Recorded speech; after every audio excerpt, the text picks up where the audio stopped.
Monday, June 22, 2026. Scripture, Jonah 1, 17-10. Key verses. 7.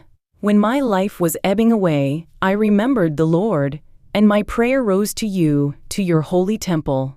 9. But I, with shouts of grateful praise, will sacrifice to you. What I have vowed I will make good. Salvation comes from the Lord. 10.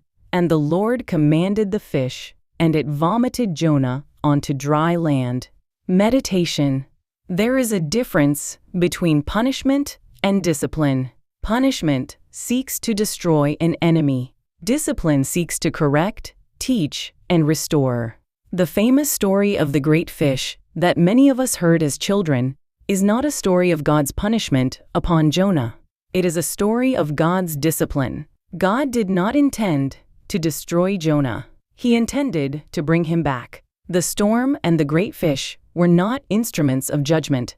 They were tools God used to call Jonah back to the place of obedience. In the end, Jonah gained the understanding God wanted him to have. He turned back to the Lord and returned to the path of obedience. I often wonder whether such restoration is possible in human relationships. When I was growing up, it was common for teachers to physically punish students.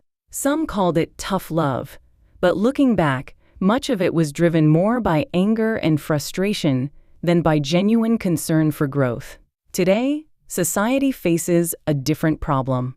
Stories of students intimidating teachers and disrupting schools have become increasingly common. Some argue that stronger force is needed to deal with such behavior. Yet God's way of dealing with Jonah was not based on force alone. God was not trying to crush Jonah. He was trying to change him. The same may be true in parenting.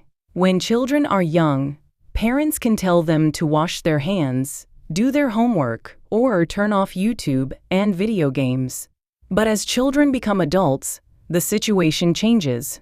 When it comes to careers, marriage, and major life decisions, parents are no longer controllers. They become advisors.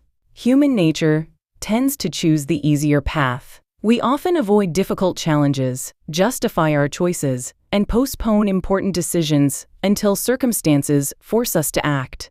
Parents can often see this happening.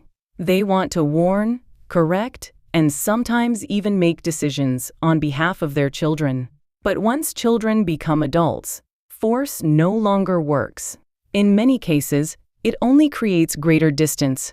Sometimes parents experience deep pain. The sacrifices, memories, and years of devotion seem forgotten, while only criticism remains. At those moments, there is little left to do except watch and pray. Yet today's passage reminds me of something important.